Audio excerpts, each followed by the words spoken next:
কুরবানির শিক্ষা। কিসের শিক্ষা? কুরবানির শিক্ষা। কুরবানি সকলে দিয়েছেন না?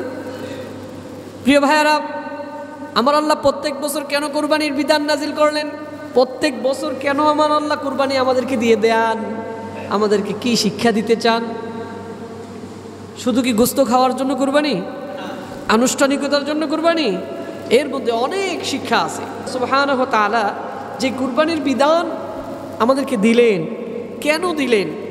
সর্বপ্রথম এই কুরবানির বিধান দিয়ে আমাদেরকে যে শিক্ষাটা দিতে চান সেটার নাম হলো আস-সবর, তালিমুস সবর, ধৈর্যের শিক্ষা। কুরবানির বিধান দিয়ে আমার আল্লাহ আমাদেরকে ধৈর্যের শিক্ষা দিচ্ছেন। কিসের শিক্ষা? আওয়াজ করে সবাই মিলে, কিসের শিক্ষা? ধৈর্য। আমাদের এখন ধৈর্য নাই, আমরা ধৈর্য হারা। একটু বিপদে পড়লেই দিশেহারা অবস্থা হয়ে যায়, ঠিক কিনা বলেন? আমাদের ভিতরে ধৈর্য নাই। প্রিয় ভাইয়েরা, আমার আল্লাহ প্রত্যেকটা বছর কুরবানির বিধান দিয়ে আমাদেরকে ধৈর্য শিক্ষা দিতে চান।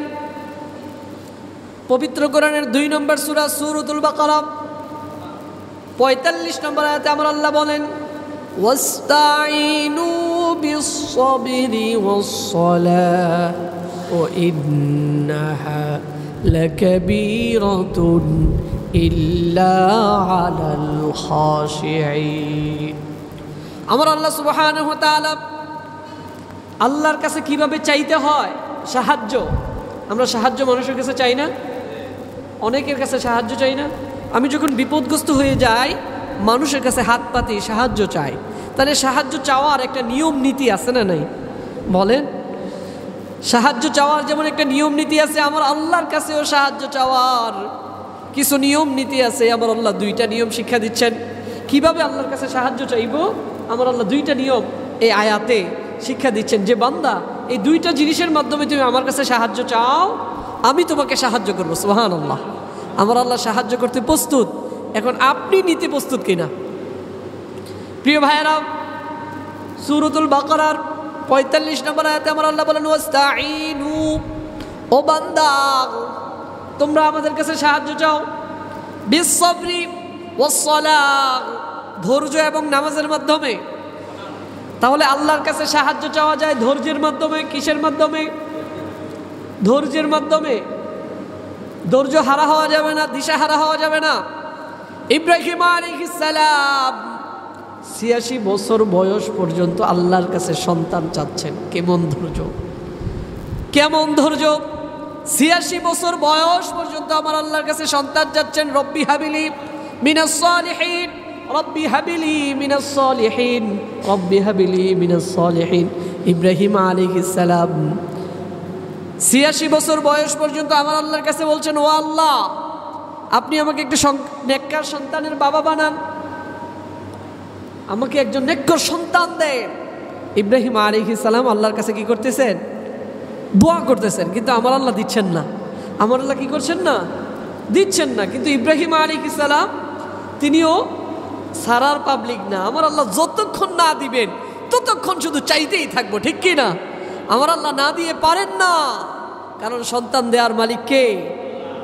ওয়ালিল্লাহি মুলকুস সামাওয়াতি ওয়াল আরদি ইয়াখলুকু মা ইয়াশাউ ইনাতাও ওয়া ইয়াহাবু লিমান ইয়াশাউ যুকুর আও ইউযাউযুহুম যুকরানাও ওয়া ইনাথা ويجعل من يشاء عقيما إنه عليم قدير سبحان الله আমার আল্লাহ বলেন ওয়ালিল্লাহি মুলকুস সামাওয়াতি ওয়াল আরদ, আসমান এবং জমিনের রাজত্ব কার? সকলে মিলে, আসমান এবং জমিনের রাজত্ব কার? আমার আল্লাহ বলেন আসমান এবং জমিনের রাজত্ব আল্লাহর। ইয়াখলুকু মা ইয়াশাউ ইনাথা, তিনি যাকে ইচ্ছা কন্যা সন্তান দান করেন। ওয়া ইয়াহাবু লিমান ইয়াশাউ যুকুর, আর যাকে ইচ্ছা তিনি ছেলে সন্তান দেন। যাকে ইচ্ছা তিনি কন্যা সন্তান দান করেন, যাকে ইচ্ছা তিনি ছেলে সন্তানের বাবা বানান। আবার আমার আল্লাহ বলেন ওয়ায়াজআলু মান ইয়াশাউ আকিমা, আবার আমি যাকে চাই তাকে কন্যাও দেই না, ছেলেও দেই না, তাকে আমি বন্দা আকিমা বানায়া দেই। বানান কে? কে বানান? আল্লাহ। তাহলে কাউকে কন্যা সন্তান দেন, কাউকে ছেলে সন্তান দেন, আবার কাউকে আমার আল্লাহ আকিমা বানায়া দেন, বন্দা বানায়া দেন। তার করে ছেলেও হয় না, মেয়েও হয় না। ডিসিশনটা কার? এই চিন্তাধারাটা কার? দেয়ার মালিককে। তাহলে আল্লাহর কাছে আমার সন্তান হয় না, চাইব কার কাছে? 1 বছর হয় না, 2 বছর হয় না, 10 বছর হয় না, 20 বছর হয় না, 30 বছর হয় না, 50 বছর হয় না, 60 বছর হয় না, 70 বছর হয় না, 80 বছরেও আমার বাচ্চার বাবা এখন আমি হতে পারি নাই। তারপরেও ধৈর্য হারা হওয়া যাবে না। আল্লাহর কাছে চাওয়া লাগবে, রব্বি হাবিলি মিনাস সালিহিন, রব্বি হাবিলি মিনাস সালিহিন, রব্বি হাবিলি মিনাস সালিহিন। ও আমার আল্লাহ, আপনি আমাকে একটা নেককার সন্তান দেন। সুবহানাল্লাহ। তাহলে ইব্রাহিম আলাইহিস সালাম ধৈর্য ধরে 86 বছর বয়স পর্যন্ত আল্লাহর কাছে চেয়েই যাচ্ছেন, চেয়েই যাচ্ছেন, চেয়েই যাচ্ছেন। আর আপনি আর আমি হলে কি বলতাম? আল্লাহর কাছে চাই নাই, 20 বছর নামাজ পড়ে আল্লাহর কাছে চাইছি, আল্লাহ দেয় নাই, আর দরকার নাই, আর চাইবই না। ঠিক কি না? এখন টুপি টুপি খুলে, পাঞ্জাবি খুলে আর নামাজের দরকার নাই। কেউ যদি বলে ভাই আল্লাহর কাছে চান, তোর মেয়ে বাদ দেন এই কথা, কতবার চাইছি, কই আল্লাহ তো দেয় নাই। বলবে কি বলবে না?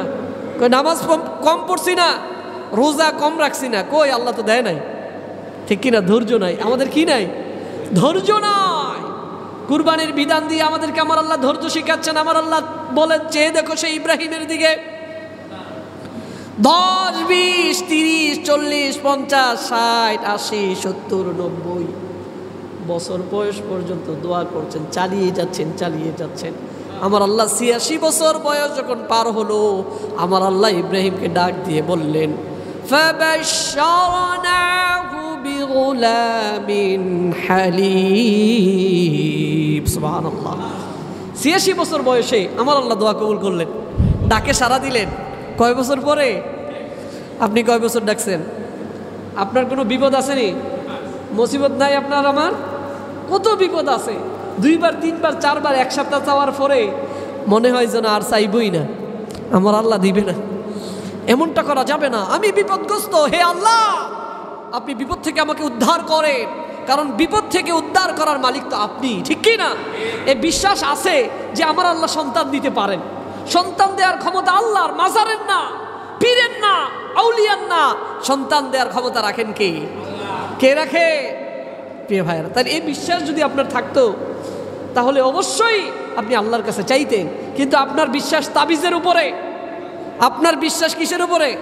ওই একটা তাবিজ ঝুলাই দিছে গলার মধ্যে, এখন সে অন্ধকারে হেঁটে বেড়ায়। ভাই এত সাহস পাইলেন কই? গতকালকেও তো রাসেল ভাইপারের ভয়ে হাঁটতেন না, এখন আপনি এত দৌড়ে দৌড়াচ্ছেন কই হুজুর তাবিজ আনছি, এখন আর সাবে কামড়াবে না। আছে না নাই? অথচ আমার আল্লাহ অনেক দোয়া দিয়েছেন, যে দোয়াগুলো মানুষ যদি নিয়মিত পাঠ করে, নিয়মিত সকাল সন্ধ্যা কেউ যদি বিশেষ কিছু দোয়া আল্লাহ সুবহানাহু ওয়া তাআলা তার প্রিয় হাবিবের মাধ্যমে আমাদেরকে শিখাইয়া দিয়েছেন, যে বিশেষ এই দোয়াগুলো মাগরিবের পরে এবং ফজরের পরে দিনে 3 বার যদি কেউ পড়ে, দুনিয়ার মধ্যে যত বিষধর সাপ আছে, বিষধর পোকা আছে, আমার আল্লাহ বলেন এই সবগুলোর মাঝে থাকলেও এগুলো কামড়াবে না। কারণ নিষেধ করে দিয়েছেন কে? কে নিষেধ করে দিয়েছেন? দোয়া আছে না নাই? দোয়া পড়তে মানুষ নারাজ। ঝুলাইতে ঠিক আছে, ঠিক আছে না? ঝুলাইতে ঠিক আছে, এখন ঝুলাইয়া রাখতে পারবে কিন্তু পড়তে পারবে না। ঠিক কিনা বলেন?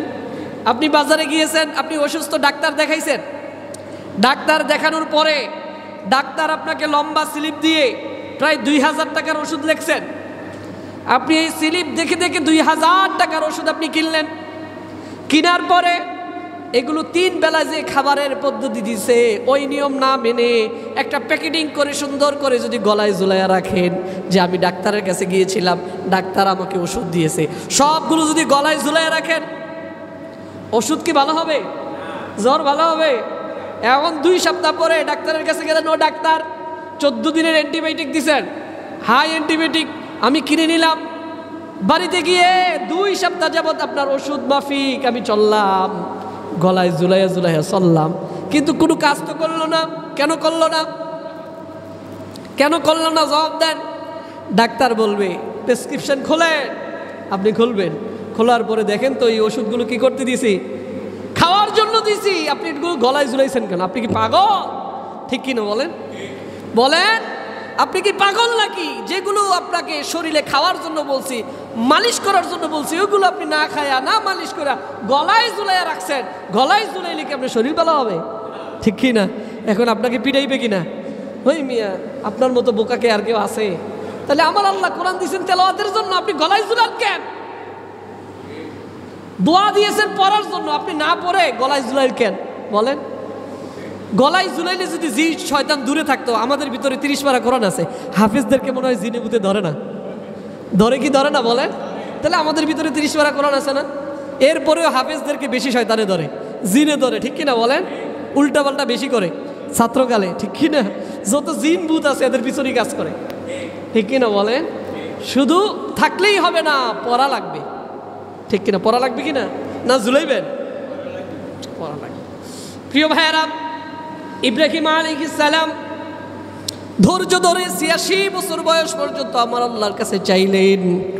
86 বছর বয়সে আমার আল্লাহ দোয়া কবুল করলেন, একটা নেককার সন্তানের সুসংবাদ দিলেন। আমার আল্লাহ বলেন, ও ইব্রাহিম, এতদিন পর্যন্ত আমি তোমার ধৈর্যের পরীক্ষা করলাম, আমি তোমাকে দেই নাই, ইচ্ছা করলে দিতে পারতাম কিন্তু দেই নাই। আমি দেখতেছি তুমি আমার কাছে চাও, কতদিন তুমি চাইতে পারো। ঠিক কিনা? প্রিয় ভাইয়েরা, প্রিয় ভাইয়েরা, অনেক সময় ছোট ছেলেরা বাবার কাছে কিছু জিনিস চায়, আব্বু আমাকে চকলেট দেন, আব্বু আমাকে চিপ দেন, আব্বু আমাকে টাকা দেন, টাকা দেন, টাকা দেন। বাবা দেয় না, বারবার পিছনে হাঁটে, দেয় না, দেয় না। পকেটে টাকা আছে, পাশের লোকটা বলে দেয় না কেন, আপনি দেন না কেন? উনি বলে আমার ছেলেটা কত সুন্দর করে আব্বু করে ডাক দিতেছে, আমার এটা শুনতে ভালো লাগতেছে, এই জন্য আমি চাই ও আরো ডাকুক, আমি চাই আরো কয়েকবার সে ডাকুক, তারপরে দিব। ঠিক কি না? তা আমার আল্লাহ আপনাকে দিবে, আপনাকে বেশি করে চাইতে হবে। ঠিক কি না? বান্দা যখন সেজদায় পড়ে যায় আর আল্লাহর কাছে যখন বারবার চায়, আমার আল্লাহ এটাকে বেশি পছন্দ করে। ঠিক কি না? ফেরেশতাদেরকে জিজ্ঞাসা করে, ও ফেরেশতারা, আমার বান্দা আমারে ডাকে কেন? আপনার কাছে সাহায্য চায়। আমার কি আমার বান্দা দেখছে? না, দেখে নাই তো। আমার যে সম্পদ, আমার যে ক্ষমতা আছে, বান্দা কি কখনো দেখছে? বলে না, দেখে নাই। তো কেন ডাকে? আপনাকে বিশ্বাস করে আপনাকে ডাকতেছে, জানেন আপনার কাছে আছে, এজন্য আপনার কাছেই ডাকে। সে শিরিক করে না, শিরিকের রাস্তায় হাঁটে না, আপনাকে বারবার ডাকতেছে। বারবার ডাকার পরে আমার আল্লাহ যতদিন তার ডাক শুনতে চান শুনতেই আছেন। ঠিক কি না? যখন দেওয়া শুরু করে দিবেন শেষ হবে নাকি? আল্লাহ যদি দেওয়া, আল্লাহর দেওয়া যদি শুরু হয়, এটা শেষ আছে? প্রিয় ভাইরা, আল্লাহর ক্ষমতা, আল্লাহর সম্পদ, এর অভাব আছে নাকি? অভাব আছে? আপনাকে 2-1টা পৃথিবীর মতো সম্পদ দিয়ে দিলে আল্লাহর কমতি হবে? বলেন, কমই হবে? তাহলে আপনি তো আল্লাহর কাছে চাইতে জানেন না। আমার আল্লাহ চাওয়ার মতো চাইলে অবশ্যই তিনি দিবেন, এই বিশ্বাস রেখে ধৈর্য ধরে আল্লাহর কাছে চাইতে আমার আল্লাহ এই কুরবানির মাধ্যমে আমাদেরকে শিক্ষা দিচ্ছেন।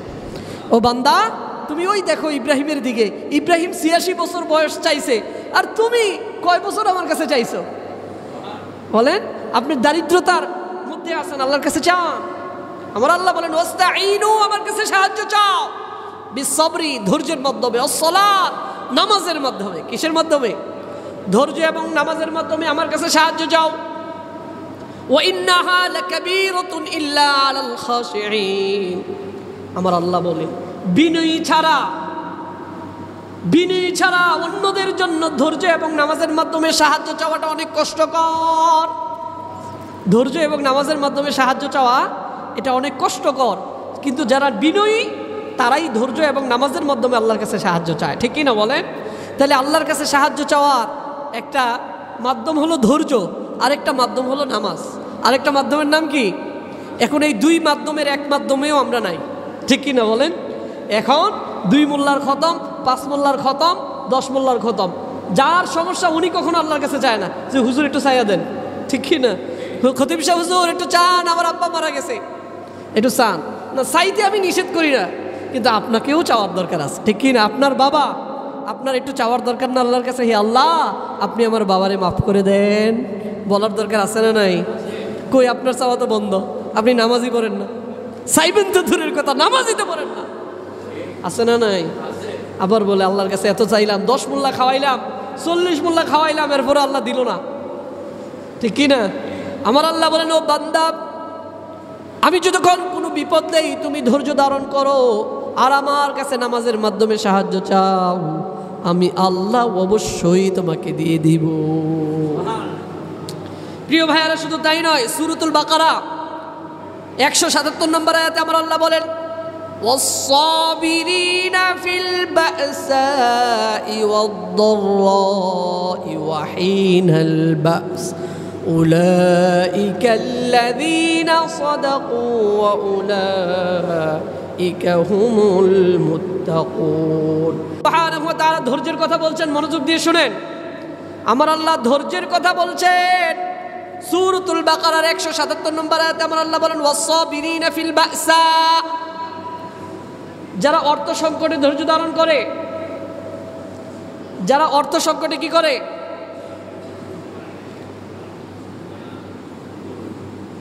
সামনে আগে বসে, সামনে আগে বসে। অর্থের সংকট আপনার আমার আছে না নাই? অর্থের দরকার আছে, টাকার দরকার আছে আপনাদের? কথা বলে না। আপনাদের টাকার দরকার আছে? আমার আল্লাহ বলেন টাকা কিভাবে পাইবা, আল্লাহ শিক্ষা দিচ্ছেন। আমার আল্লাহ বলেন, ওয়াস-সাবিরিনা ফিল বা'সা, যারা অর্থের সংকটে ধৈর্য ধারণ করে। চুরি-চামারি না, চুরি-চামারি আছে না নাই? অর্থের সংকটে মানুষে কি করে? পকেট মারে, মানুষের ঘর থেকে চুরি করে, অন্যের হক নষ্ট করে, বোনের হক মেরে দেয়, মানুষের হক মেরে দেয়। রাস্তাঘাটে যেই টাকাগুলো পাবলিকের জন্য, রাস্তাঘাট করার জন্য হয়েছে, সেগুলো পর্যন্ত ব্যাংক ব্যালেন্সে ঢুকায়, আছে না নাই? প্রিয় ভাইরা, অর্থের সংকট মানুষের শেষ হয় না। অর্থের সংকট আসলেই মানুষ চুরি চামারি শুরু করে, অন্যের সম্পদ ভক্ষণ করে, আছে না নাই বলেন? আমার আল্লাহ বলেন, ওয়াস-সাবিরিনা ফিল বা'সা, যারা অর্থের সংকটে ধৈর্য ধারণ করে। অর্থের যখন সংকট, আপনাকে ধৈর্য ধারণ করা লাগবে। আপনাকে চিন্তা করতে হবে যে আমার তো এখনো আজকের খাবারটা ঘরে আছে। আল্লাহ সবচাইতে বেশি যাকে ভালোবাসতেন, মুহাম্মদুর রাসূলুল্লাহ সাল্লাল্লাহু আলাইহি ওয়াসাল্লামের ঘরে 3 দিন ধরে কোনো খাবার ছিল না। ঠিক কি না? আমার তো এমন এখনো হয় নাই, আমার ঘরে তো এখনো খাবার আছে। আমি ধৈর্য ধারণ করি, আমার 5,000 হোক, 10,000 হোক, 15,000 হোক, যে বেতন আমার হালাল রিজিক, এগুলো দিয়েই আমি চলাফেরা করব, এর বাহিরে চিন্তা আমি করব না। ঠিক কি না? আমার পকেটে যা আছে, হালাল যা আছে, এগুলো দিয়েই আপনি স্বপ্নে দেখব। আমার বেতন দিয়ে আমি সংসারটা সুন্দর করে চালাইতে পারি না। আমি যদি 4 তলা বিল্ডিংয়ের স্বপ্নে দেখি, হবে নাকি? হবে হবে হবে কখন? আবার যখন এদিক সেদিক থেকে কিছু আনতে পারবেন। ঠিক কি না? অনেকে এমন চাকরি করে, ওনার চাকরির টাকা দিয়া উনি যেই বিল্ডিংয়ে ভাড়া থাকে, ওই ভাড়ার টাকাও হয় না, আছে না নাই? অনেক ডিপার্টমেন্টে মানুষ চাকরি করে, সরকারি ডিপার্টমেন্ট। ঠিক কি না? বলেন, বেতন কত? 40,000, 50,000। ঠিক কি না? এই বেতন দিয়ে সন্তানদেরকে যে স্কুলে, যে মাদ্রাসায় পড়াচ্ছে, এগুলোর বিলও হয় না। তাহলে বাকি টাকা উনি আনেন কোত্থেকে বলেন? তা এখন খবর পান নাই আপনারা? এখন অনেক ডিআইজিদের অর্থের যে সম্পদের হিসাব নিকাশ খুলে ফেলছে না? খুলতেছে কি না বলেন?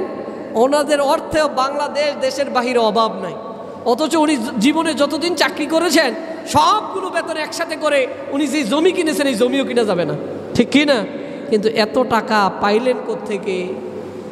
দুনিয়ার সরকারকে যদি হিসাব দিতে হয়, আল্লাহর দরবারে মনে হয় হিসাব দেওয়া লাগবে না। আল্লাহর দরবারে হিসাব দেওয়া লাগবে না। আমার আল্লাহ বলেন, ও বান্দা, অর্থের সংকট যখন হয়, অন্যের সম্পদের দিকে লোভ না করে তুমি ধৈর্য ধারণ করো।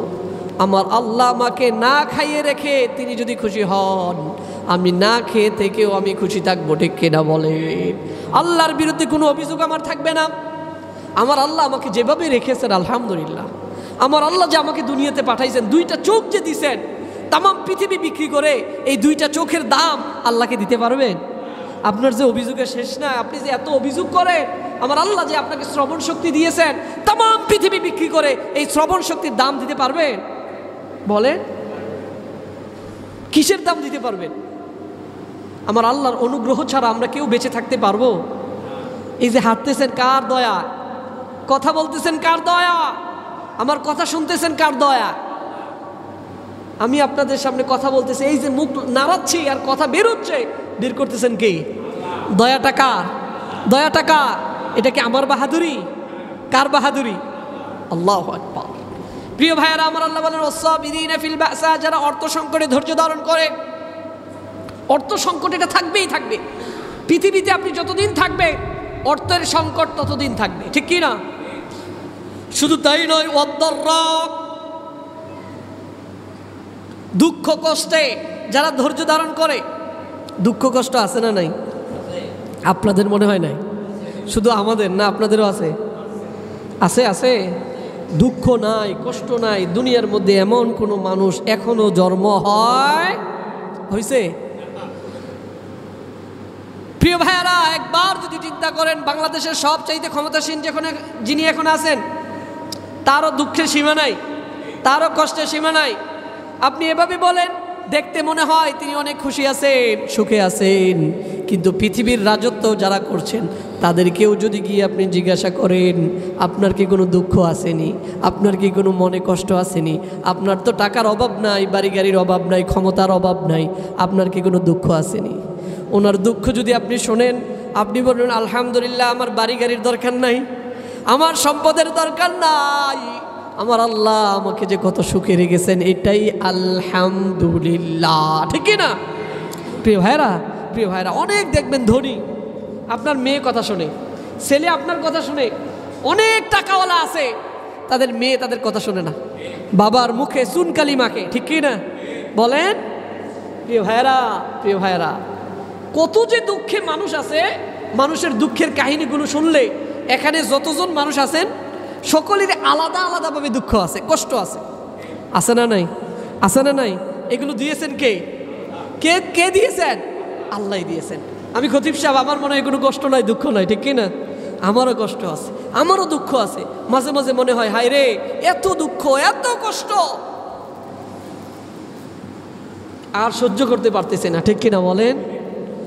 কিন্তু আমার আল্লাহ বলেন ফিল বাসা, যারা দুঃখ কষ্টে ধৈর্য ধারণ করে, ওয়াহিনাল বাস, এবং আল্লাহর রাস্তায় সংগ্রাম করতে গিয়ে যত বিপদ মুসিবত আসে, এগুলোতে যারা ধৈর্য ধারণ করে, আমার আল্লাহ বলেন উলাইকাল্লাযীনা সাদাকু, তারাই হলো ঈমানের দাবিতে, তারাই হলো সত্যবাদী, ওয়া উলাইকা হুমুল মুত্তাকুন, আর তারাই হলো মুত্তাকি, তাদেরকেই আমার আল্লাহ জান্নাত দিয়ে দিবে। তাহলে অর্থ সংকট, দুঃখ কষ্ট, সংগ্রামে যত বিপদ মুসিবত আসে, এই তিন বিপদের মধ্যে আমাদেরকে ধৈর্য ধারণ করা লাগবে। কি করা লাগবে? এই শিক্ষাটা আমাদেরকে কুরবানি দেয়, কারণ কুরবানি আমাদেরকে সর্বপ্রথম যে শিক্ষা দেয় সেটার নাম হলো ধৈর্য। ইব্রাহিম ৮৬ বছর বয়স পর্যন্ত ধৈর্য ধরে আল্লাহর কাছে চাইলেন। তাহলে আপনি আমিও আল্লাহর কাছে চাওয়ার দরকার আছে না নাই? আছে না নাই? শুধু তাই নয়, সূরা আলে ইমরান, পবিত্র কোরআনের ৩ নম্বর সূরা ২০০ নম্বর আয়াত, আমার আল্লাহ বলেন ইয়া আইয়ুহাল্লাযীনা আমানুসবিরু ওয়াসাবিরু ওয়ারাবিতু ওয়াত্তাকুল্লাহ লাআল্লাকুম তুফলিহুন। সুবহানাল্লাহ। আমার আল্লাহ দুনিয়ার মানুষদেরকে লক্ষ্য করে বলছেন, ইয়া আইয়ুহাল্লাযীনা আমানু, হে ঈমানদারগণ, ইসবিরু, তোমরা ধৈর্য ধারণ করো। তোমরা কি করো?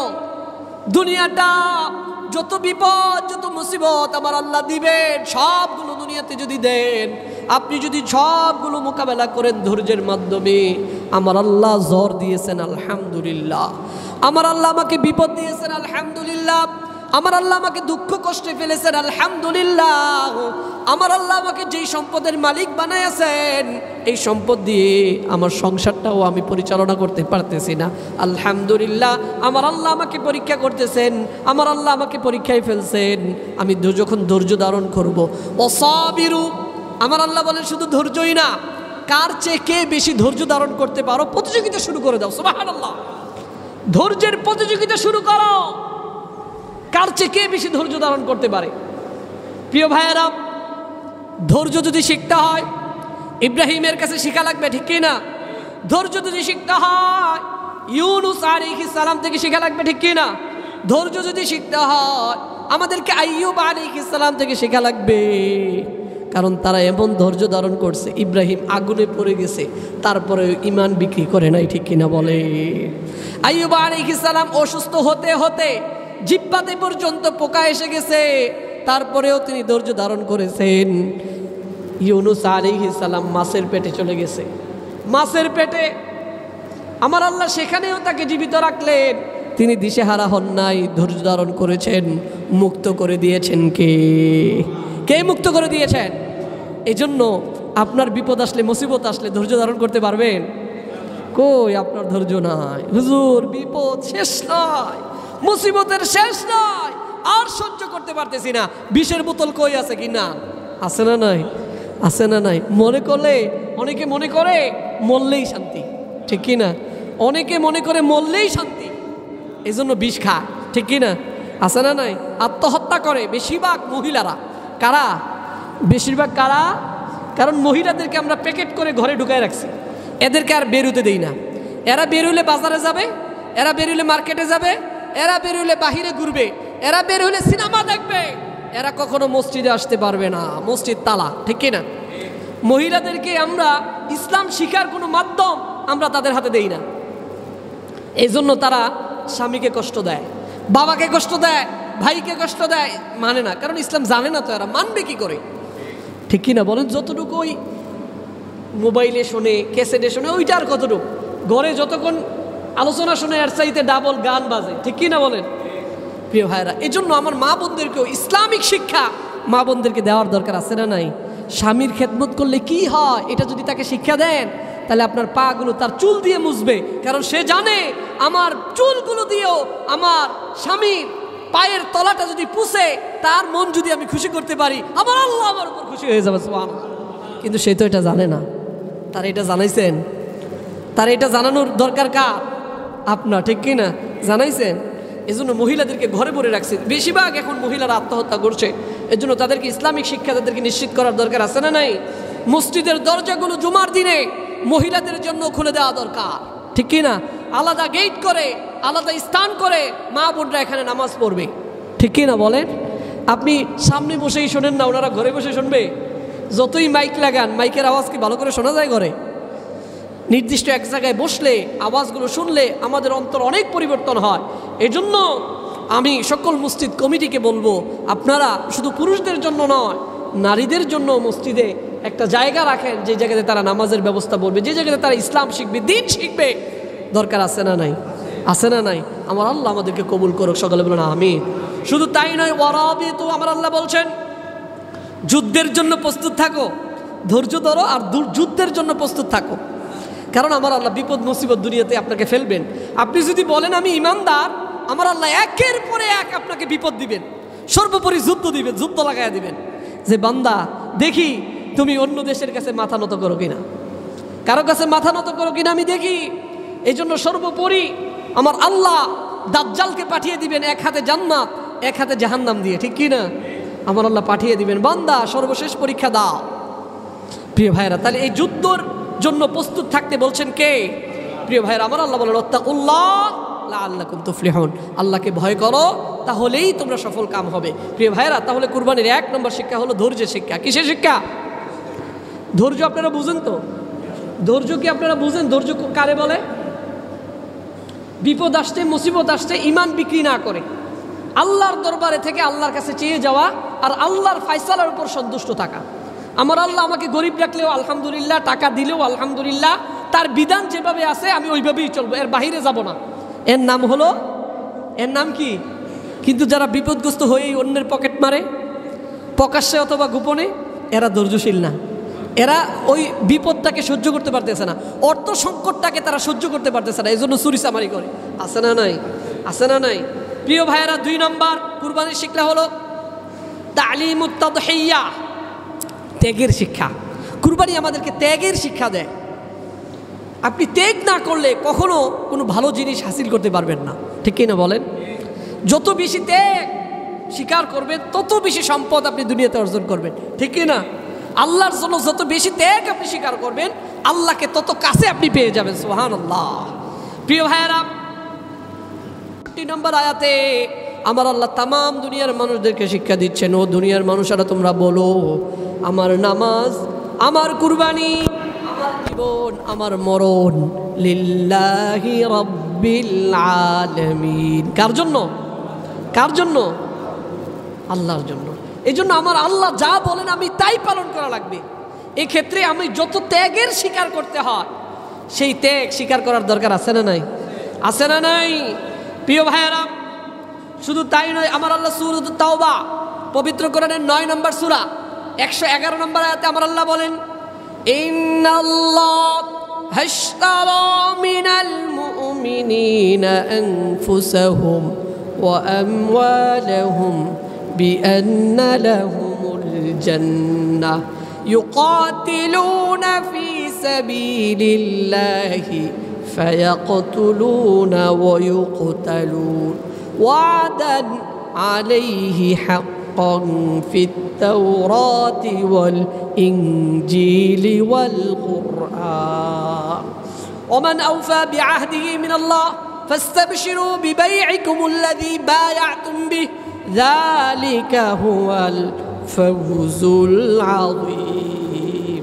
প্রিয় ভাইরা, আল্লাহ সুবহানাহু ওয়া তাআলা বলেন, ও দুনিয়ার মানুষেরা শোনো, নিশ্চয়ই আল্লাহ জান্নাতের বিনিময়ে তোমার জান এবং মাল কিনে নিয়েছেন। সুবহানাল্লাহ। আমার জান, আমার মাল কিনে নিয়েছেন কে? ইশতারা, আমার আল্লাহ কিনে নিয়েছেন। কিসের বিনিময়ে? বিআন্না লাহুমুল জান্নাহ, যে তুমি এই জান দিলে জান্নাত পাইবা। তোমার মালগুলো যদি আল্লাহর রাস্তায় খরচ করো তোমাকে আমি জান্নাত দিব। তাহলে জান্নাতের বিনিময়ে তোমার জীবন এবং তোমার সম্পদ এই সবগুলো আমি কিনে নিয়েছি। কিন্তু কিনে নেয়ার পরেও আমি সবগুলোর উপর কর্তৃত্ব খাটাই না। আমি তোমাকে বলছি, না নাও, এটা তো আমার, তোমার কাছেই রাখো, সমস্যা নাই, কিন্তু আমি যখন চাইবো তুমি আমাকে দিয়ে দেওয়া লাগবে, ঠিক কি না? এজন্য আমার আল্লাহ যখনই যাকাতের কথা বলেন দিয়ে দেওয়া লাগবে, কারণ সম্পদ কার? সম্পদ কার? তিনি আমার থেকে কিনে নিয়েছেন, কারণ আমি জান্নাতে যেতে চাই। আর আমার আল্লাহ বলেন তোমার যে সম্পদগুলো আছে এগুলো আমারে দিয়ে দাও। তুমি যদি জান্নাতে যেতে চাও পকেটে কি আছে দিয়ে দাও। কে বলছেন? কে বলছেন? তোমার জীবনটা আমাকে দিয়ে দাও, তাহলে আমি তোমাকে জান্নাত দিব। প্রিয় ভাইরা, তাহলে জান্নাতের জন্য আমি জীবন আল্লাহরে বিক্রি করে দিছি, ঠিক কি না? আমার সম্পদ আল্লাহর কাছে আমি বিক্রি করে দিয়েছি। এখন আল্লাহর সম্পদ আল্লাহকে দিবেন, আপনার এত শরীরে জ্বালা পোড়া করে কেন? জ্বালা পোড়া আছে না নাই? পকেট থেকে টাকা বের হয় না, যাকাতের মালগুলো পকেট থেকে বের হয় না। তো হুজুর বলেন লাখে ২৫০০ টাকা, ওইটা যাদের ৫ লাখ ৭ লাখ টাকা আছে ওদেরকে এই হিসাব বুঝান। আমরা তো কোটি কোটি টাকার মালিক। এই কোটি কোটি টাকার মধ্যে যদি লাখে ২৫০০ আসে, আমার তো কোটি কোটি টাকার সম্পদ আল্লাহর রাস্তায় দিয়ে দেওয়া লাগবে। এই জন্য কিছু লুঙ্গি, কিছু সিরা পাঞ্জাবি মানুষকে দিয়া, ইমামদেরকে ২০০০ ৩০০০ আছে না নাই? যারে পছন্দ হয় আরে কিছু কিছু দিয়া বলে জাকাত শেষ, আছে না নাই? আছে না নাই? ওই মিয়া কার সম্পদ দিয়ে বাহাদুরি করে? কার সম্পদ দিয়ে আপনি বাহাদুরি করেন? এই সম্পদ সাপ হয়ে আপনার গলায় পেঁচায় আপনাকেই সবল মারবে, ঠিক কিনা বলেন? এই সম্পদগুলো আমার আল্লাহ বলেন, এই সোনা এই রূপার চান্দিগুলো গরম করে আপনাকে সেকা দেবে। কে দিবেন? কে দিবেন? আল্লাহ। প্রিয় ভাইয়েরা, এই জন্য আমার আল্লাহ তো জানমাল কিনে নিয়েছেন, এজন্য আপনাকে আমাকে ত্যাগ স্বীকার করা লাগবে কিনা? তাহলে ইব্রাহিম আলাইহিস সালাম যেমন ত্যাগ স্বীকার করেছেন সন্তানকে কুরবানি দিয়ে, আপনাকেও আমাকেও কুরবানির মাধ্যমে শুধু গরুই না, আমার জীবনটা আল্লাহর রাস্তায় কুরবানি করা দেওয়া লাগবে, ঠিক কি না? আমার আল্লাহ যেভাবে বলেন আমি সেভাবেই চলা লাগবে, এর বাহিরে চলা যাবে না। কারণ জীবন কার? জীবনের মালিক কে? আমার সম্পদ আমার আল্লাহ যে রাস্তায় ব্যয় করতে বলতেছেন সেই রাস্তায় ব্যয় করা লাগবে, কারণ সম্পদ কার? কারণ আমি তো জান্নাতের বিনিময়ে এগুলো বিক্রি করে দিছি। আপনি যে বিক্রি করছেন এটাও তো আপনি জানেন না, ঠিক কি না বলেন? তো হুজুর এই কথা তো আজকে প্রথম শুনলাম। এই কথা যদি আপনি প্রথম শুনেন তাহলে এটা আপনার ব্যর্থতা, এটা আমাদের ব্যর্থতা না। কার ব্যর্থতা? কারণ ১৪৫০ বছর পূর্বে আমার আল্লাহ কোরআন শরীফের ৬ নম্বর সূরার ১৬২ নম্বর আয়াতে আমার আল্লাহ বলেন, ৯ নম্বর সূরার ১১১ নম্বর আয়াতে আমার আল্লাহ বলেন, ও বান্দা, তোমার জান মাল তো তোমার আল্লাহ কিনে নিয়েছেন জান্নাতের বিনিময়ে, কিনে নিয়েছেন না? প্রিয় ভাইয়েরা, এই জন্য কুরবানির ২ নম্বর শিক্ষা হলো ত্যাগের শিক্ষা। কিসের শিক্ষা? কিসের শিক্ষা? ত্যাগ কি বুঝেন আপনারা? ত্যাগ মানে কি? কোনো কিছু পাওয়ার জন্য সর্বোচ্চ কষ্ট করা। আপনি ছাদে উঠবেন, 4 তলার ছাদে, 5 তলার ছাদে, আপনাকে সিঁড়ি বেয়ে বেয়ে বেয়ে বেয়ে কষ্ট করে ঘাম জড়াইয়া ছাদে ওঠা লাগবে, ঠিক কি না বলেন? ত্যাগ আছে না, সময় শ্রম দুটোটাই আছে না নাই? সময় যাবে আবার শ্রমও যাবে, ঠিক কি না? প্রিয় ভাইয়েরা, আল্লাহকে পাওয়ার জন্য বান্দা যত ধরনের কষ্ট করতে হয় সবগুলো কষ্ট করে আল্লাহকে পাওয়ার জন্য কেউ যখন জীবন দিয়ে দিবে, কেউ যখন তার সম্পদ দিয়ে দিবে, তখন সে আল্লাহকে পেয়ে যাবে। আর আমার আল্লাহ বলবেন, হে বান্দা তুমি সেই জান্নাতে প্রবেশ করো যেই জান্নাতের নিচে দিয়ে নহর প্রবাহিত হয়। সুবহানাল্লাহ। তাহলে কুরবানি আমাদেরকে এই শিক্ষা দেয় কিনা? শুধু পশুর গলায় ছুরি লাগাইলেন, জীবনের গলায় ছুরি লাগাইলেন না, এই কুরবানি কি সার্থক হবে? শুধু পশুর গলায় নয়, আমার সম্পদের গলায়ও ছুরি লাগানো লাগবে, ঠিক কি না? যখন আমার আল্লাহ চান দিয়ে দেওয়া লাগবে। প্রিয় ভাইরা, তাহলে কুরবানির 6টি শিক্ষার মধ্যে আজকে আমরা 2টা শিক্ষা আলোচনা করলাম। কয়টা? 1 নম্বরে কি? ধৈর্য। 1 নম্বরে কি? সকলে মিলে আওয়াজ করে, 1 নম্বরে কি? ধৈর্য। কারণ ইব্রাহিম আলাইহিস সালাম অনেক ধৈর্য ধারণ করে 86 বছর বয়স পর্যন্ত আল্লাহর কাছে চাইছেন। তাহলে এই কুরবানি আমাদেরকে শিক্ষা দেয়, তুমিও ধৈর্য ধারণ করে আল্লাহর কাছে তুমিও যদি চাইতে পারো, তোমার কি লাগবে? গাড়ি লাগবে, বাড়ি লাগবে, ক্ষমতা লাগবে, কি লাগবে তোমার? আল্লাহর কাছে চাও, আমার আল্লাহ দিয়ে দিবেন। হয়তো আজকে না, কালকে না, পরশু না, 10 বছর পরে হলেও আমার আল্লাহ তোমাকে দিবেন, ঠিক কি না? এই জন্য চাইবো কার কাছে? ধৈর্য ধরবো কার জন্য? আল্লাহর জন্য। প্রিয় ভাইরা, 2 নম্বরে কুরবানির শিক্ষা দেয় আমাদেরকে ত্যাগের শিক্ষা, যে আল্লাহর জন্য সর্বোচ্চটা দিয়ে দেওয়া লাগবে, জান মাল আল্লাহর নামে দিয়ে দেওয়া লাগবে। হে আল্লাহ, তুমি আমাদের এই 2 শিক্ষার আলোকে আমাদের জীবন পরিচালনা করার তৌফিক দান করো। সকলে বলেন আমিন।